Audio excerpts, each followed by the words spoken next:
ఓం నమో వెంకటేశాయ. మిమ్మల్ని ఎంతగానో అలరిస్తున్న శుభోదయం కార్యక్రమానికి స్వాగతం.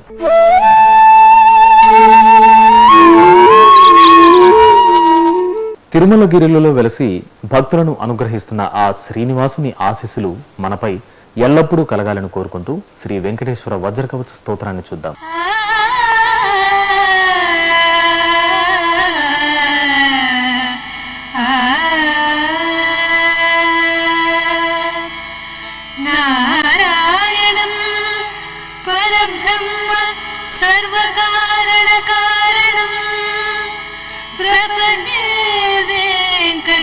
साख्यं तदेव कवचं मम नारायणं परब्रह्म सर्वकारणकारणं प्रपद्ये वेङ्कटेशाख्यं तदेव कवचं मम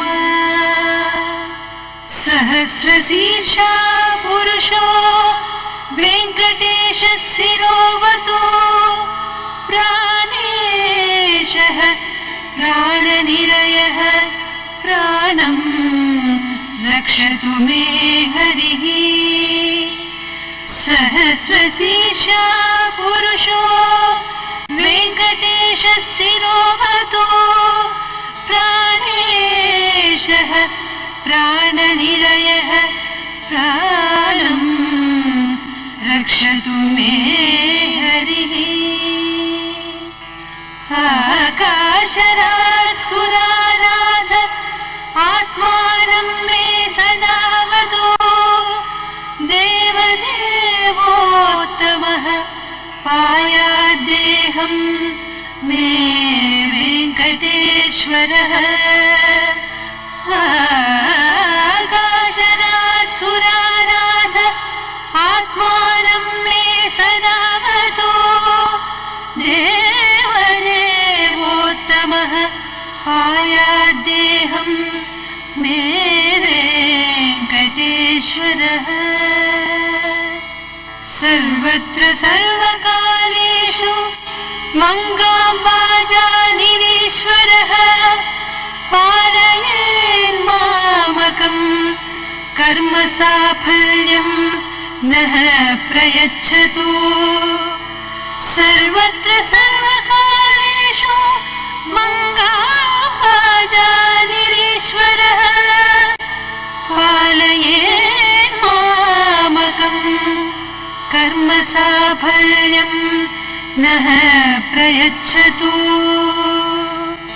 ययेतद्वज्रकवचमभेद्यं वेङ्कटेशितुः सायं प्रातः पठेन्नित्यं मृत्युं तरति निर्भयः.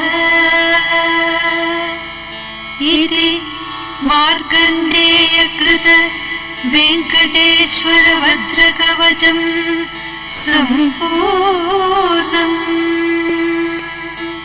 మన సనాతన ధర్మానికి ఆధారం వేదం.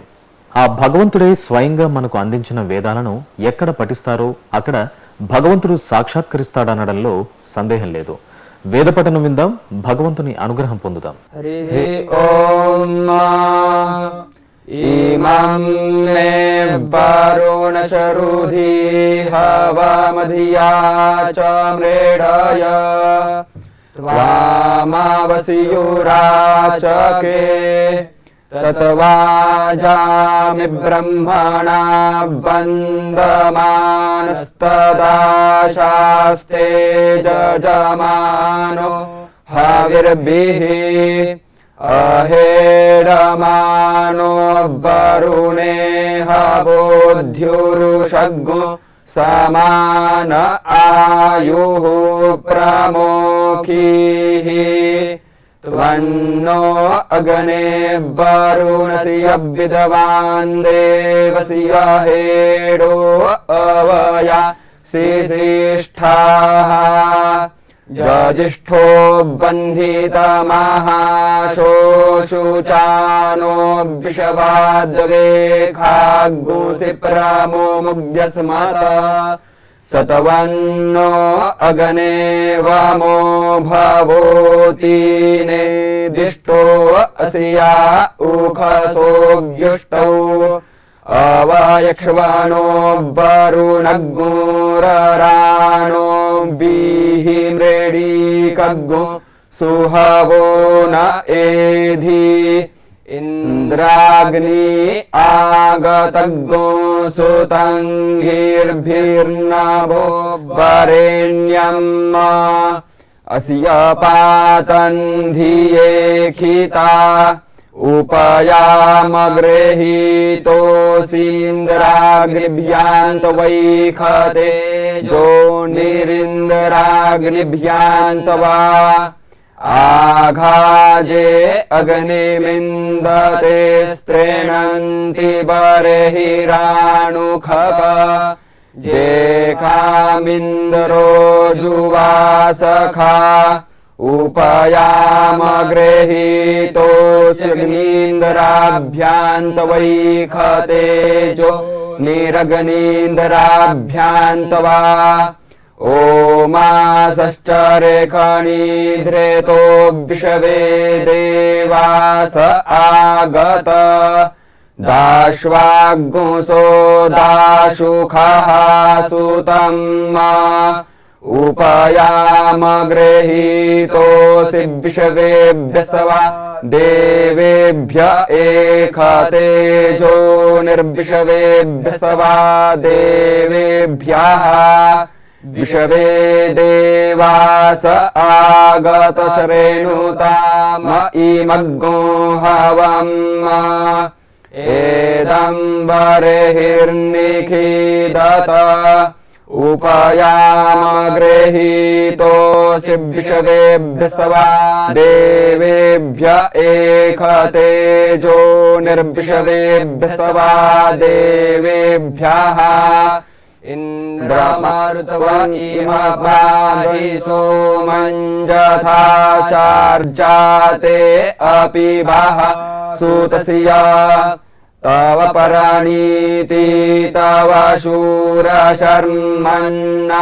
विवासन्ति कवयः सुयज्ञाः उपयामगृहीतोऽसीन्द्राय तवा मारुतवत एकतेजो निरिन्द्राय तवा मारुतवते मारुतवन्तं रेखभं वावृधानमकवारिन्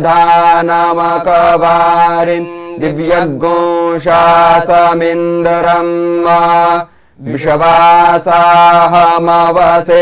नूतनायोग्रग्गो सहोदामिह तग्गो हुवेम उपयामगृहीतोऽसीन्द्राय तवा मारुतवत एकतेजो निरिन्द्राय तवा मारुतवते यामगृहीतोऽसि मारुतान्त्वौजसे सजोखा इन्द्रसगनो मारुद्भिः सोमं विववृतरः शूरविदवान्ना जहि शतरून्रपमृधो नुदसवाथा भयङ्क्रेणु हि विषवतो नः उपयामगृहीतोऽसीन्द्राय तवा मारुतवत एकतेजो निरिन्द्राय तवा मारुतवते मारुतवा इन्द्रवृखभूरणाय पिबासो ममनुखवधं मदाय आसिञ्च स्वजठरे मधव ऊर्मिन्तवग्गो राजासि प्रतिपत्सुतानाम् उपयामगृहीतोऽसीन्द्राय तवा मारुतवत एकतेजो निरिन्द्राय तवा मारुतवते महा इन्द्रो नृवदाचरेखाणि परा उतद्विबरेहा अमीनाः सहोभिः असमदरेगवाव्रेधे वीर्जायोरुः प्रेथुः सुक्रेताः कर्तृभिर्भूत उपायामगृहीतोऽसि महेन्द्राय तवैकतेजो निर्महेन्द्राय तवा महा इन्द्रो ओजसा पर्जन्यो वृष्टिमा इव सोमैर्वत्सस्य वावृधे उपयामगृहीतोऽसि महेन्द्राय तवैकतेजो निर्महेन्द्राय तवा वरुणस्योत्तम्भनामासि वरुणस्य स्कम्भसर्जनीस्थो वरुणस्य रेतसदन्यासि वरुणस्य रेतसदनामासि वरुणस्य रेतसदनामासीद हरिः ఓం. మన నిత్య జీవన విధానంలో ఏ విధంగా నడుచుకోవాలో ఎంతో మంది ఋషులు మనకు తెలియజేశారు. వాటిలో కొన్నింటిని ఈరోజు ఋషివాక్యం ద్వారా తెలుసుకుందాం. శ్రీ వెంకటేశాయ శ్రీనివాసాయ గోవిందాయ నమో నమః. నమో మహద్భ్యో ఋషిభ్యో గురుభ్యః. మహర్షి వాల్మీకి రామాయణంలో చెప్పిన గొప్ప వాక్యాలు జీవితానికి ఎలా అన్వయించుకోవాలో చెప్పుకుంటూ వస్తున్నాం. దీన్ని బట్టి రామాయణం కానీ భారతం కానీ ఇవి సమస్త మానవాళికి చెప్తున్నటువంటి జీవితం యొక్క విలువలు ఏమిటో తెలుస్తున్నాయి. ప్రధానంగా ఒక కార్యసాధకుడికి ఏ ఏ లక్షణాలు ఉండాలో రామాయణం చెప్తున్నది. ఇక్కడ ముఖ్యమైన అంశం ఏంటంటే కార్యసాధకుడు ఎప్పుడు కూడా దిగులు పడకూడదు. ఇది తెలుసుకోవాల్సిన గొప్ప అంశం. మనం కొన్ని అంచనాలు వేసుకుని ప్రారంభిస్తాం, కానీ ఒక్కొక్కప్పుడు అంచనాలకు విరుద్ధంగా ప్రతికూలతలు ఎదురవుతూ ఉంటాయి. ఆ సమయంలో ఎలా ఉండాలి, ఇది నేర్చుకోవాల్సిన అంశం. ఇది కూడా మనకు సుందరకాండలోనే కనబడుతుంది. హనుమంతుడు లంకకు బయలుదేరేటప్పుడు చాలా ఉత్సాహంగా బయలుదేరాడు. తప్పకుండా సీతమ్మను చూస్తానని ఆశావాదంతోనే బయలుదేరాడు.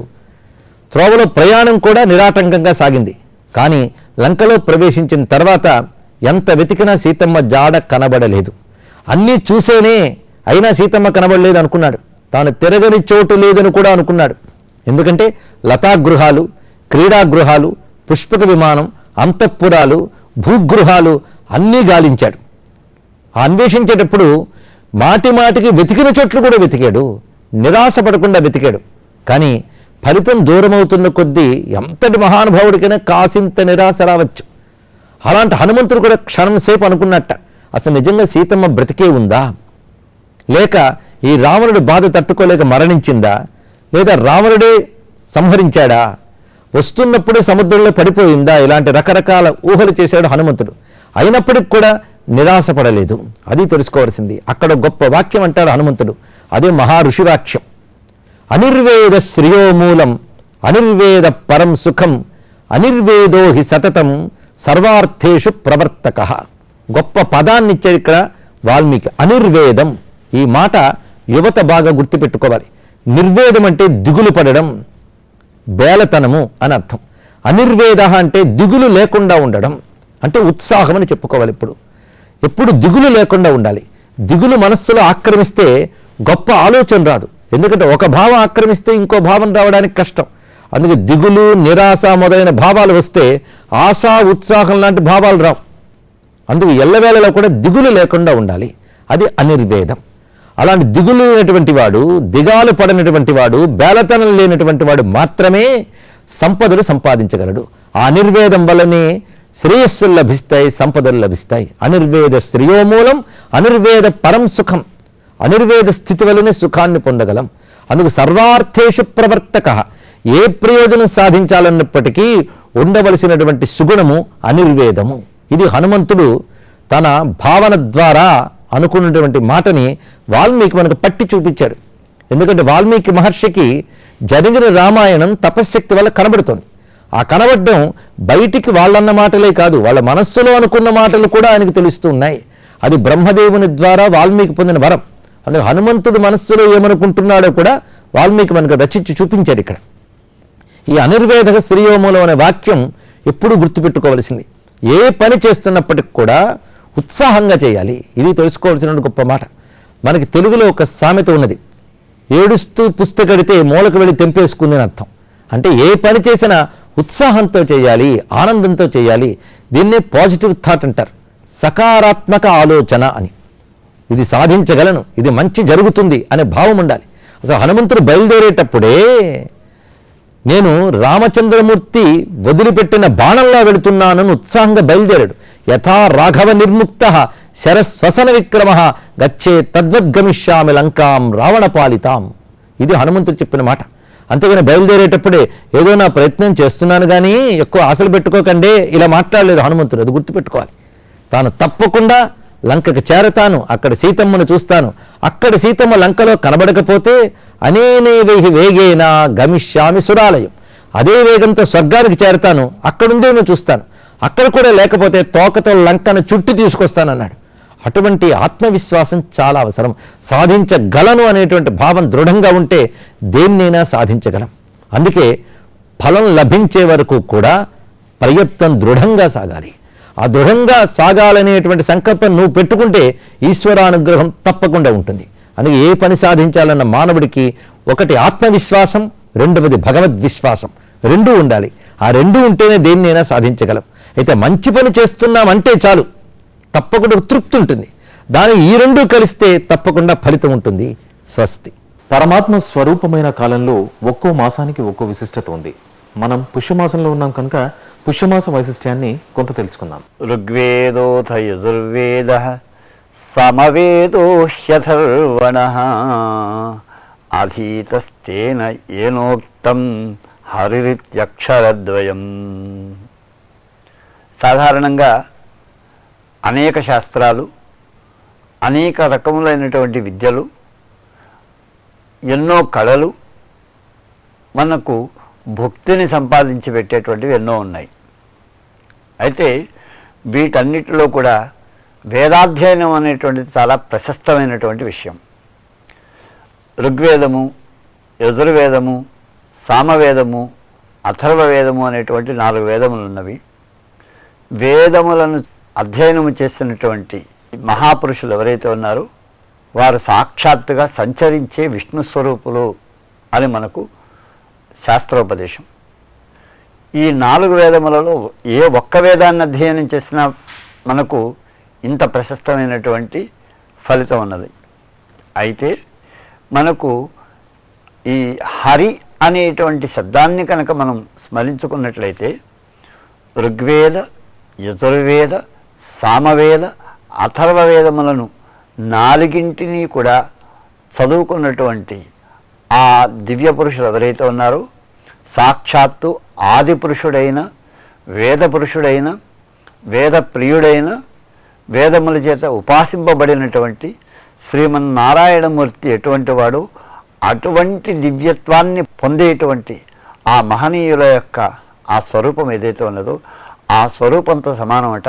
హరి అనేటువంటి 2 అక్షరాలను ఎవరైతే స్మరిస్తారో వారి యొక్క స్వరూపం కనుక ఈ హరి అనేటువంటి ఈ 2 అక్షరాల మాటను కనుక మనం మనసారా స్మరించుకున్నట్లయితే 4 వేదములు చదివితే ఎంత పుణ్యాన్ని మనం సంతరించుకుంటాము, ఎంత మాహాత్మ్యాన్ని మనం సంపాదిస్తాము, అంత మాహాత్మ్యాన్ని మనం సంపాదించిన వారం అవుతాము అని మనకు హరియష్టకంలోని ఈ శ్లోకం చెప్తూ ఉన్నది. కనుక పుష్యమాసంలో మనం హరిశబ్దాన్ని కనుక ఈ విధంగా స్మరించినట్లయితే ఇంత గొప్ప మాహాత్మ్యాన్ని, ప్రభావాన్ని మనం పొందగలము అనేటువంటిది మనం తెలుసుకోవాల్సినటువంటి విషయం. ఈరోజు తిథి, వార, నక్షత్రాల విషయాలను తెలుసుకుందాం.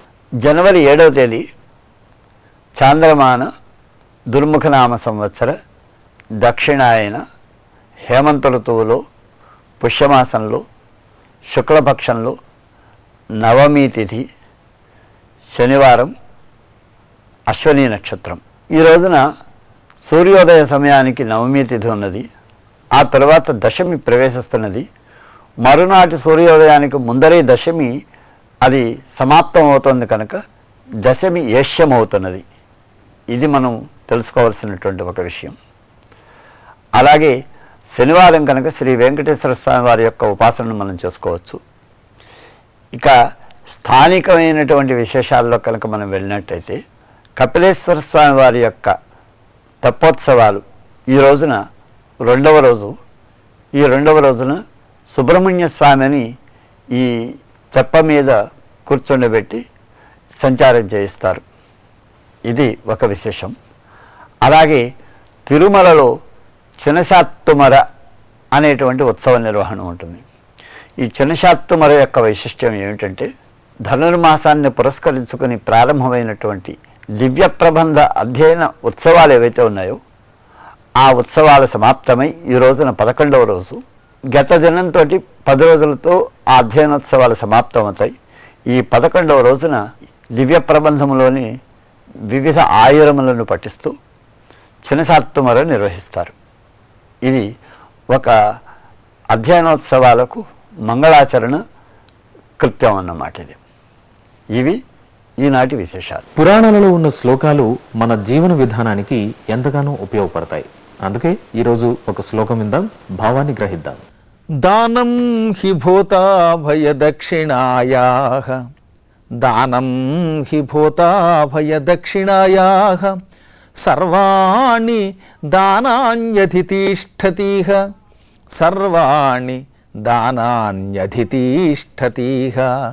తీక్ష్ణేతు నం యః ప్రథమం జుహోతి, తీక్ష్ణేతు నం యః ప్రథమం జుహోతి, సోనం తమాప్నోత్యభయం ప్రజాభ్యః, సోనం తమాప్నోత్యభయం ప్రజాభ్యః. పద్మపురాణంలో సృష్టిఖండంలో 15వ అధ్యాయంలో 381వ శ్లోకం ఇది. చాలా గొప్ప అత్యద్భుతమైన శ్లోకాల్లో ఇదొకటి. నిజం చెప్పాలంటే ఈ శ్లోకాన్ని 9 శనివారాలు పారాయణ చేసుకుంటే అటువంటి వాడికి శనివారం నాడు నవగ్రహ దానం చేసిన ఫలితం వస్తుంది.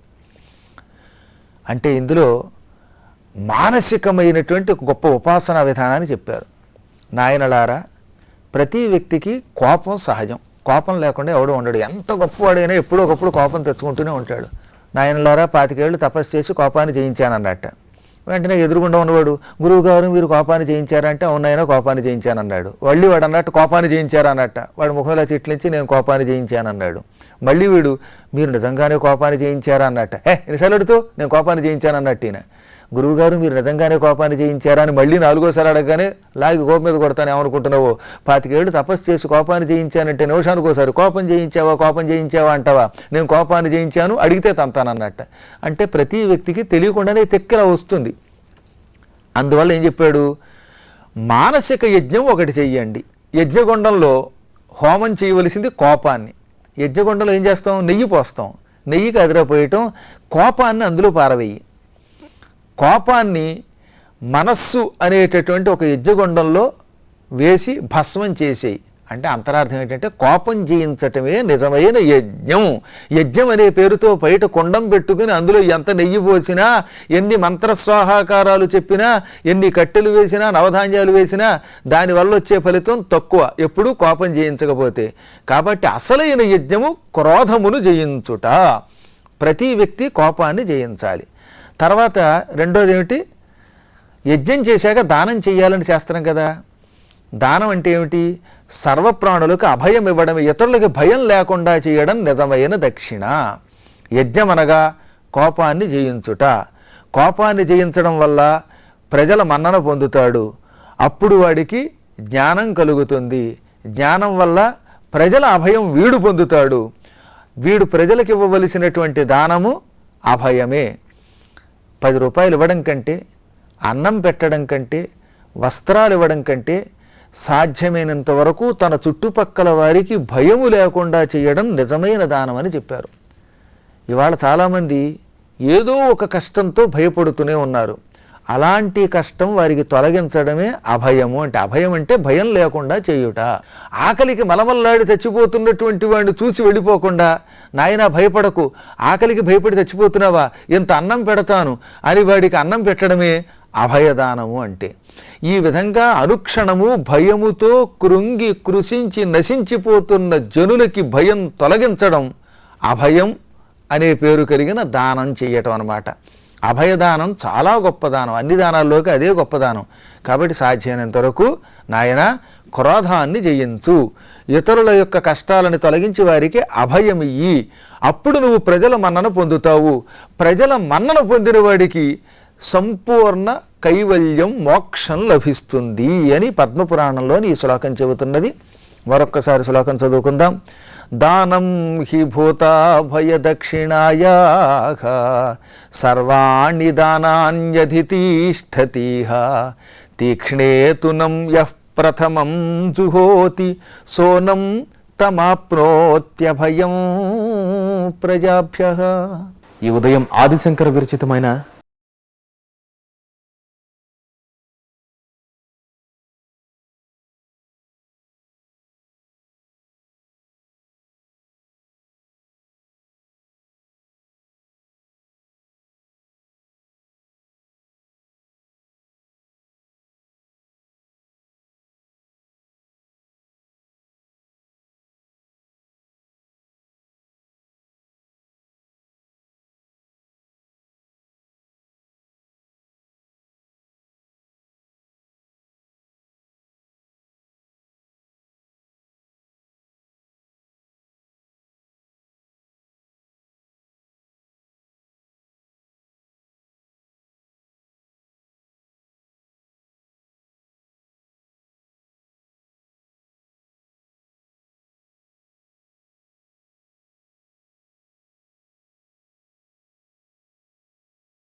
दद्याद्दयानुपवनो द्रविणाम्बुधाराम्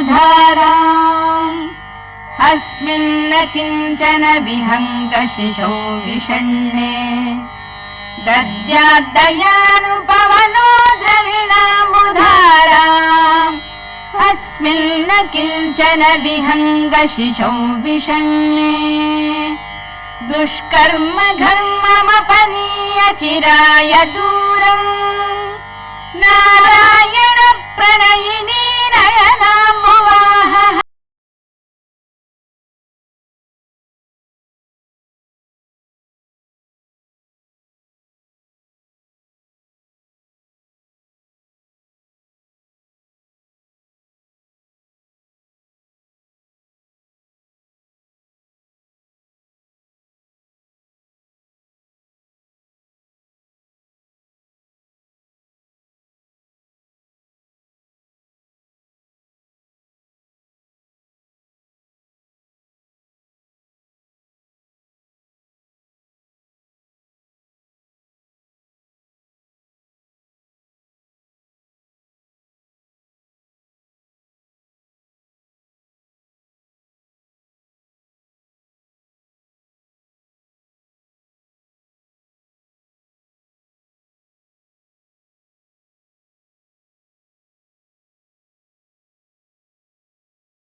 గురుతర భాగ్య భాగినః భవంతి తే భువి బుధ భావితాశయాః.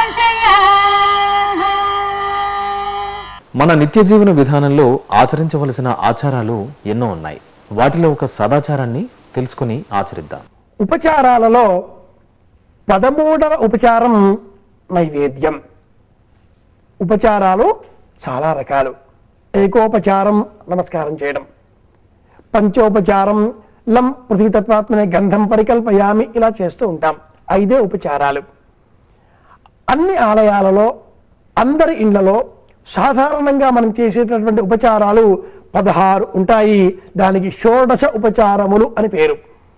ఇది కాకుండా 48 ఉపచారములు, 32 ఉపచారములు, 56 ఉపచారములు, ఇలా అనేకం మహాపూజ అంటారు ఉండగా, ఈ 16 ఉపచారములలో 13వ ఉపచారం నైవేద్యం. ఆవాహయామి, అర్ఘ్యం, పాద్యం, ధూపం, దీపం, ఆచమనీయం, పరిమళపత్ర పుష్పాణి. ఇక్కడ పూజ సమయంలో నామావళి చెప్పి పుష్పమును సమర్పించిన పిమ్మట ధూపం, దీపం, ఆ పిమ్మట నైవేద్యం. ఏమిటి, పరమాత్ముడు తింటాడా? అర్చన చేశాం, ఒక విగ్రహం తీసుకువచ్చాం, అర్చామూర్తి, పర, వ్యూహ, విభవ, అంతర్యామి, అర్చావతారాలు అనే 5 రూపాలలో ఆ శ్రీమన్నారాయణమూర్తి పరంధాముడు 5వది అయినటువంటి అర్చామూర్తి విగ్రహ రూపంలో కనిపిస్తున్నాడు, నిగ్రహం పోకుండా ఉండే నిమిత్తమై.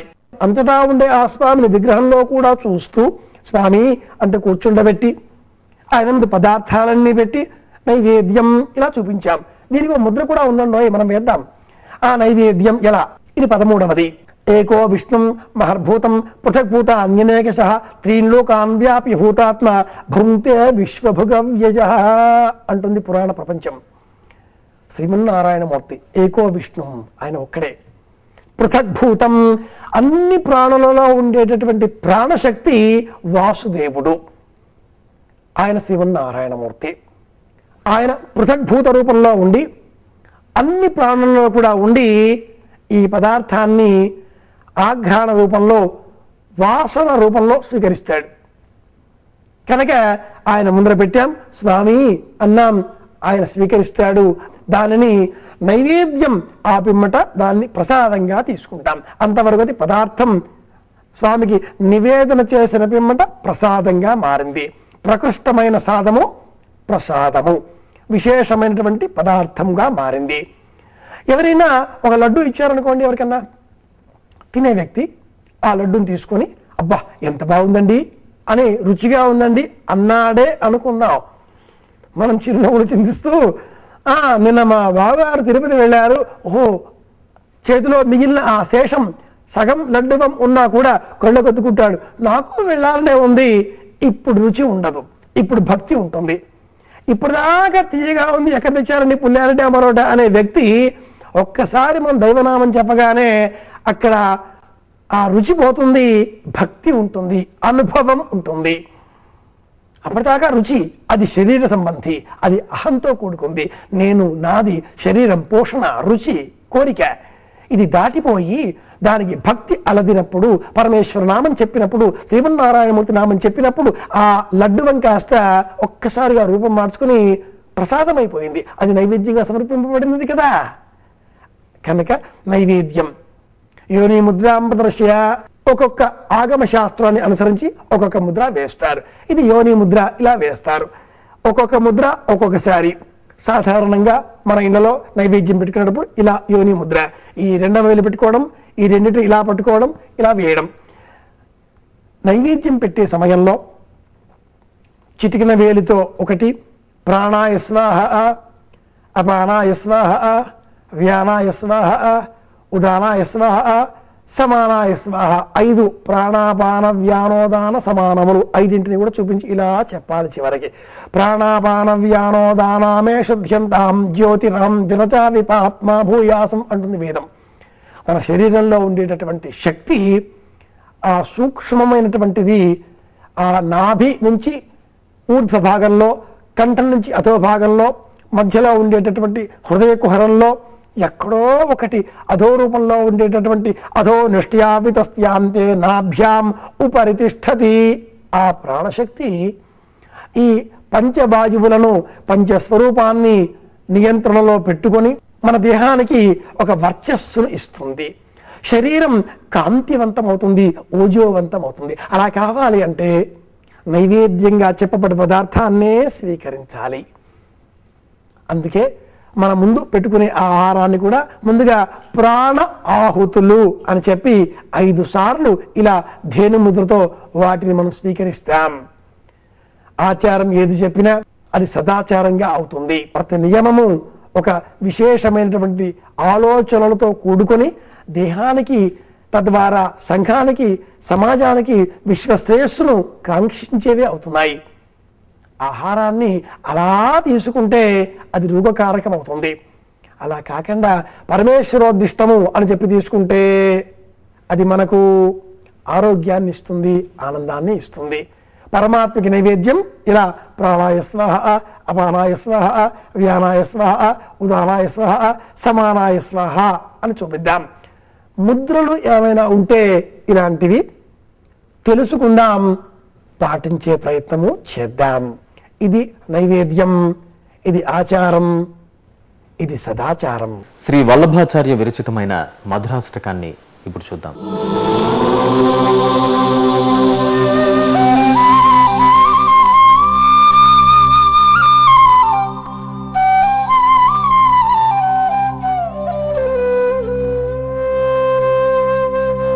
కృష్ణం వందే జగద్గురుం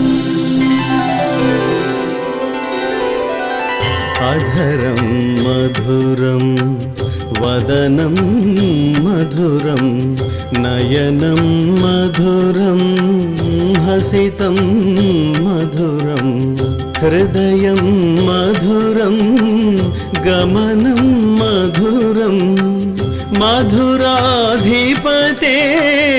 అఖిలం మధురం మధురాధిపతే అఖిలం మధురం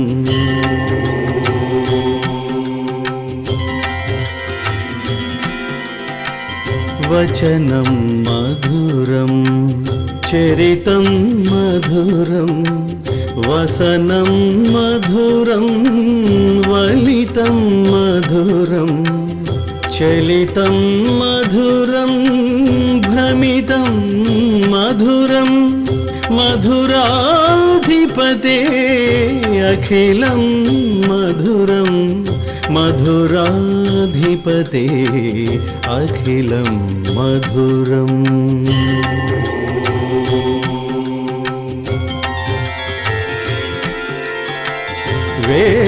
వేణుర్మధురో రేణుర్మధురః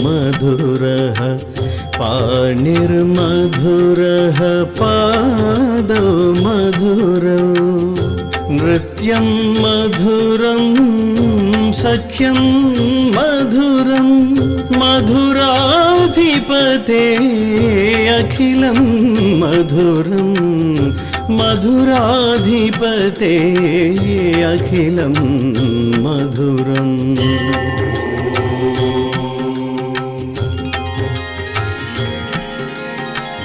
గీతం మధురం పీతం మధురం భుక్తం మధురం సుప్తం మధురం రూపం మధురం తిలకం మధురం మధురాధిపతే అఖిలం మధురం మధురాధిపతే అఖిలం మధురం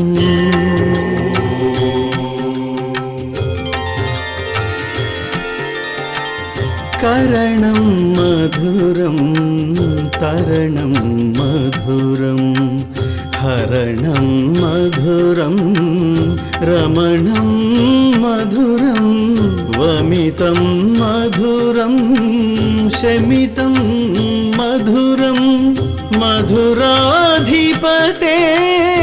అఖిలం మధురం మధురాధిపతే అఖిలం మధురం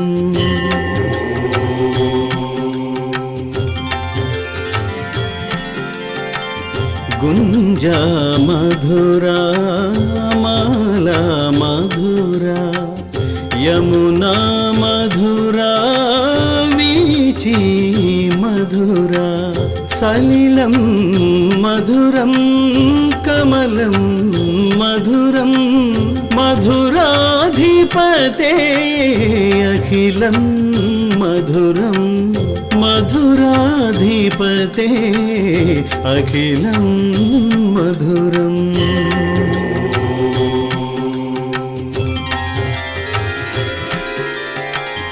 गोपी मधुरा लीला मधुरा युक्तं मधुरं मुक्तं मधुरं दृष्टं मधुरं शिष्टं मधुरं मधुराधिपते अखिलं मधुरं मधुराधिपते अखिलं मधुरम्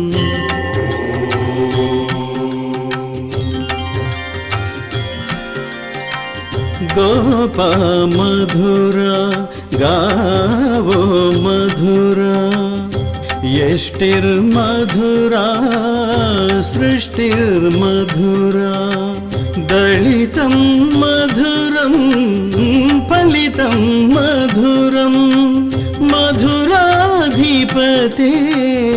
अखिलं मधुरं मधुराधिपते अखिलं मधुरम् इति श्रीमद्वल्लभाचार्यकृतं मधुराष्टकं सम्पूर्णम् సకల జ్ఞానప్రదాయిని సరస్వతీదేవి. ఈరోజు సరస్వతి వైభవంలో ఆ అమ్మ వైభవాన్ని కొంత తెలుసుకుందాం. సరస్వతి మహాభాగే విద్యే కమలలోచనే విద్యారూపే విశాలాక్షి విద్యాందేహి నమోస్తుతే. సరస్వతీదేవిని సకల విద్యాధిదేవతగా తెలుసుకున్నవారు తల్లి విద్యను ప్రసాదించు అని ప్రార్థించడం సహజమే. కానీ ఆ తల్లి విద్యతో పాటు పవిత్రతను కూడా అనుగ్రహించగలదు. కనుక సరస్వతిని ప్రత్యేకంగా మనం ప్రార్థిస్తూ ఉండాలి. అలాగే ఆ పవిత్రత ఎందువల్ల కలిగింది ఆమెకు అంటే యజ్ఞములో ఆ తల్లి నిరంతరం నివసిస్తుంది కనుక. సరస్వతీ సూక్తం ఈ సత్యాన్ని మనకు వివరిస్తూ ఉన్నది. పావకాన సరస్వతి వాజేభిర్వాజినీవతి యజ్ఞం వష్టు ధియావసు. ఓ సరస్వతి, నీవు పవిత్రము చేయగలిగినటువంటి స్వభావము కలదానవు. వేగవంతములైన వేగస్వరూపమై దాగి గొప్ప శక్తిగా ఉన్నావు.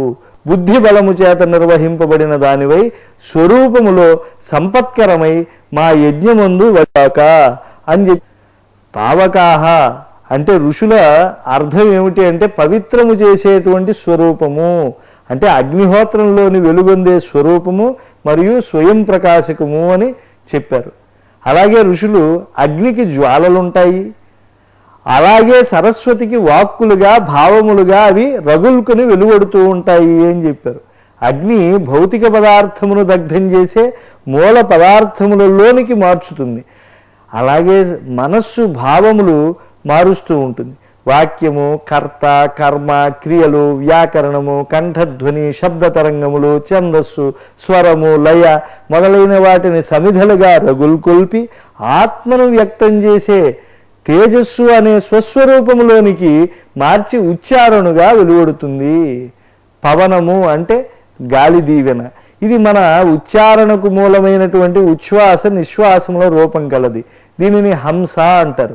హంసరూపమైన పవనము మన ప్రాణ ప్రవృత్తి, దానిని వాహనంగా కలిగినది కనుక పావక. యజ్ఞం పంచభూతాత్మకం, సప్తధాతుమయం. పంచేంద్రియములు మనస్సు, సప్త స్వరూపములు, సంకల్పశక్తి అనేటువంటి వాటివి యజ్ఞ సంచారములుగా మనకు ఉంటాయి. వాగ్రూపమైన యజ్ఞము ఇక్కడ రూపించబడుతుంది. ధియా బుద్ధి చేత మన వాగుచ్చారణ బుద్ధి నుండి బయలుదేరుతుంది. బుద్ధిని ప్రచోదనం చేయడానికి ముందు ఈ దేవత గాయత్రి అనబడుతుంది. ఆమె మన బుద్ధిని ఉచ్చారణకు ప్రేరేపిస్తుంది. అటుపైన బుద్ధిని శుద్ధి చేసినటువంటి ఆ గాయత్రి సరస్వతిని ఆహ్వానిస్తుంది. వసుహు సంపద, వాక్కు వలన మనకు నిజమైనటువంటి లౌకిక సంపదలు, మోక్ష సంపద లభిస్తాయి. వక్తృత్వం వల్ల జ్ఞానం యొక్క వృద్ధి బాగా పెంపొందుతుంది. ఆహ్వానించడం వల్ల పురుషార్థాలు, సల్లాపాల వల్ల మైత్రి, ఉచ్చారణ ఎరుగుట వల్ల స్వరపుష్టి, సంగీత సాహిత్యాలు, వ్యంగ్యాదుల వల్ల రససిద్ధి సంపదలుగా మనకు వస్తాయి. మరి ఈ వర్ణాల స్వరూప స్వభావములు పూర్తిగా తెలిసినవాడో బ్రహ్మగారే. అందుకే తరిగొప్పుల మల్లన్న తన చంద్రభాను చరితలోని సరస్వతి ప్రార్థనలో ఈ సత్యాన్ని బాగా విశ్లేషించాడు. పరమ ప్రౌఢిన్ అశేష వర్ణ రచనా పారీణుడౌ భర్త హృత్సరణిందాయుదున్ అను ఓజన్ వర్ణ సంధాన భాస్వర వృత్తన్ సమమూర్తులై వరయు ఆ సంగీత సాహిత్య బంధుర వక్షోజములును తల్లిని భజింతున్ తత్ప్రసాదాప్తికిన్ అని తరిగొప్పుల మల్లన్న కవి చాలా వేడుకగా వేడుకొన్నాడు. ఈ పద్యంలోని సరస్వతి కృపాపాత్రుడైన కవి వర్ణ శబ్దాన్ని భిన్న అర్థాల్లో ప్రయోగించాడు. అది అందం. బ్రహ్మకు సంబంధించి వర్ణరచన అనే చోట వర్ణానికి బ్రాహ్మణ, క్షత్రియాది చాతుర్వర్ణ వ్యవస్థ, సంగీత సాహిత్యాల పరంగా వర్ణ సంధానం అనేటప్పుడు సంగీతానికి చెందిన వర్ణాలు, సాహిత్యానికి సంబంధించిన అక్షరాలు అని వర్ణశబ్దానికి అర్థాలుగా మనం చెప్పుకోవచ్చు. కాబట్టి వర్ణరచన నిపుణుడైన బ్రహ్మదేవుడి వక్షస్థలాన్ని పొందడంలో అహమిహమికగా ప్రదర్శిస్తూ ఉన్నాయి. అంటే సంగీత సాహిత్యాలు రెండు ఆ బ్రహ్మను చేరుతూ ఉన్నాయి. ఈ అందమైన పద్యం ఉత్ప్రేక్షాలంకారంలో ముందుకు సాగింది. ఈ పవిత్ర పుష్యమాసంలో సరస్వతీదేవికి ఆ బ్రహ్మదేవునితో ఉన్న దివ్యానుబంధాన్ని మనం స్మరిస్తే అలా స్మరించినటువంటి భాగవతులందరికీ సంపూర్ణ సరస్వతీ కటాక్షం తప్పకుండా కలుగుతుంది. శ్రీరంగనాథుని పరమ భక్తురాలైన శ్రీ గోదాదేవి రచించిన ఒక పాసురాన్ని విందాం, భగవంతుని అనుగ్రహం పొందుదాం. மாரிமலை முழஞ்சில் மன்னிக் கிடந்துறங்கும் சீரிய சிங்கம் அறிவுத்து தீவிழுத்து வேரி மயிர் பொங்க எப்பாடும் பேர்ந்துதறி மூறி நிமிர்ந்து முழங்கி புறப்பட்டு போதருமா போலே நீ பூவை பூவண்ணா உன் கோயில் நின்று இங்கனே போந்தருளி கோப்புடைய சீரிய சிங்காசனத்திருந்து யாம் வந்த காரியம் ஆராய்ந்து அருளேலோரெம்பாவாய் ஆண்டாள் திருவடிகளே శరణం. ఈ పాసురంలో పరమాత్మతత్వాన్ని ప్రతిపాదన చేస్తున్నారు. లోపల నిద్రిస్తున్న శ్రీకృష్ణుని నెమ్మదిగా లేచి సభా మంటపానికి రావలసినదిగా కోరుతున్నారు. పర్వత గుహలో వర్షాకాలంలో నిద్రించిన సింహం మేల్కొని తీక్షణముగా చూచి వాసనగల తన వెంట్రుకలు నిగిడ్చి దొర్లి దులుపుకుని శరీరమును బాగా చాపి గర్జించి గుహ నుండి బయటకు వచ్చినట్లు ఓ అతసీ పుష్పము వంటి ఛాయ కలవాడా, బయటకు వచ్చి సింహాసనముపై కూర్చున్నచో మేం వచ్చిన కార్యాన్ని విన్నవిస్తాం అంటున్నారు. ఈనాటి శుభోదయం కార్యక్రమం మిమ్మల్ని ఎంతగానో అలరించిందని ఆశిస్తూ రేపటి శుభోదయం కార్యక్రమంలో మళ్ళీ కలుసుకుందాం. ఓం నమో వెంకటేశాయ.